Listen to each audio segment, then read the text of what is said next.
وحكروا لذكسي ذا صار يطلع بنا مدحوينها دولة فدرالكا جل الشريف الشيخ أحمد ويسأل هوري أبو يسود ويسأل هلكا أيام فيها إذا تسود ويسأل ور هلكا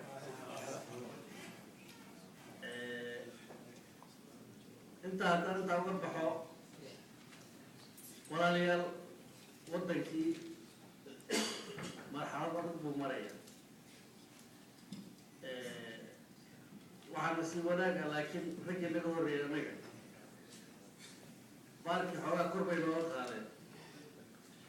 they raised the bar for us laakiin waxyaabaha hadda lagu socdo maamul wanaaga iyo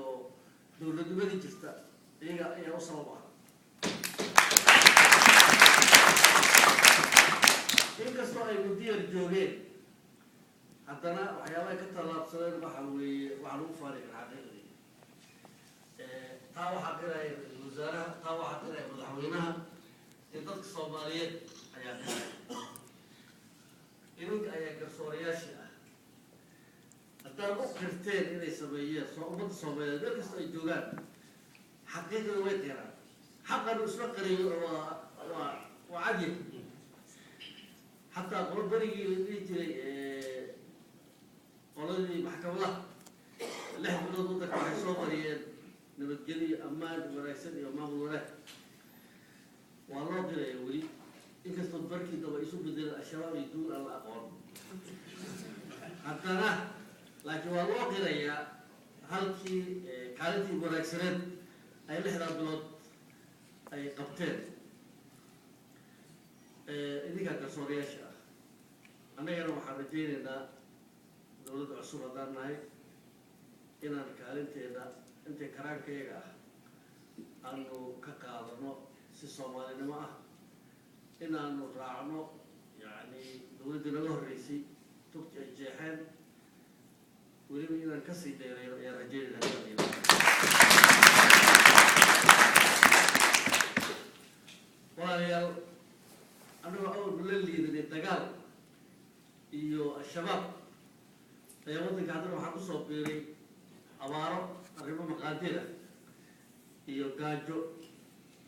iyo humanitarian crisis dadkii inay ka soo qaxaan gobolladii al-shabaab joogtay ay usoo araraan caasimadii xamar taana waxay ahayd wax maqaadida laakiin ummadda soomaaliyeed meel kasta oo joogto weliba kuwa diasporada sidiina oo kale ah waa loo soo gurbiday dadkii caalamkana aada iyo aad baa loo soo gurbiday gaar ahaan wadamada islaamka ah aada iyo aad ayaa loogu soo gurbaday ummaddii xerooyinkii soo gashay xamar waa la badbaadiyey dhimashadii iminka waa yaraatay cuna ayaa loogu keenay fadhigooda dawooyin baa loo keenay imin dakhaatiir ah oo ka yimid caalamka islaamka ayaa arrintaasi ka howlgalay iminkan meel ficin bay maraysaa waxaa inoo haray keliya inaanu resettlement ku sameyno dadki aanu dib u dejino gobollada ay ka yimaadeen qorshaha ayaa kaasuu ku jiraa kii beeralay ah in beer loo sameeyo kii xoolay ah in xoolo loo iibiyo lagu celiyo tuulada oo ka yimid waayo haddaad halkaa ku masruuftay xamar iyo maaragtay xeeladaas weligiis ka bixi maayo laakiin waa in lagu celiyo meeshuu ka yimid xoogaa technica waxaa jirta laakiin nimankii al-shabaab ahaa ayaa xoogaa ma ogola in humanitarianka dadka ka socda ay galaan meelahaasi marka iminka waxaanu isticmaalaynaa waddooyin kale NGO islaam ah iyo dad soomaaliya odayaal ah inaanu maaragta isticmaalno si aan u gaarsino kuwa halka joogo ee iminka gaajaysan laftooda si raashin loo gaarsinaa iyo kuwan sidii dib loogu dejin lahaa waddanka marxaladaas marxalad runtii adag oo annaga aan la kulansanay bay ahayd laakiin alxamdulilah caasimadii pressurkii caasimada naga saarnaa markay qoladii al-shabaab jilceen إلى نجساري ما حد يروح أسكت الدولة تروح في أول ما تقالت أو جلسي مركا إنك عاصمتي وحوي بقد شاهد وحكم وقتا يفعلوا هناك يوميل معك الدولة محاكو هذا مستقبل ولا يسكت صوصعة أي وقتها إنك حبط ما مغليس هذا حمر فكتت dadkii isu socodkooda aad u wanaagsanaaday inkastoo inay weli yani xabad iska soo jirto meelaha ay ku jiraan al-shabaabta xabad laakiin aad iyo aad ayaanu faraa ugu haynaa waxaan isku wajahaynahay weliba inaanu gobollada koonfur galbeed oo dhan aan ka xoreyno qolada al-shabaab la yidhaahdo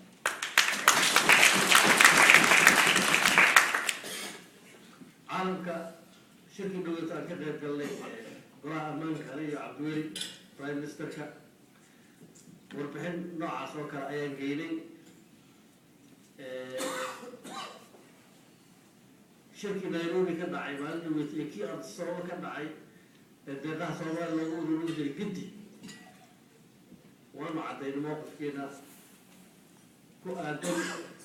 لتقالن كأرجحسن يعني أنا نقدر كحرينا ولا ينسى أبتهين وحنا لسي هالصرا وجابني برواتك وده كده برضه الله يستاهل لكن سي واحد مودا challenge بدل كده وعن سيكون بوليس إن شاء الله إن نقدر كحرينا دورشنا كقول إن شاء الله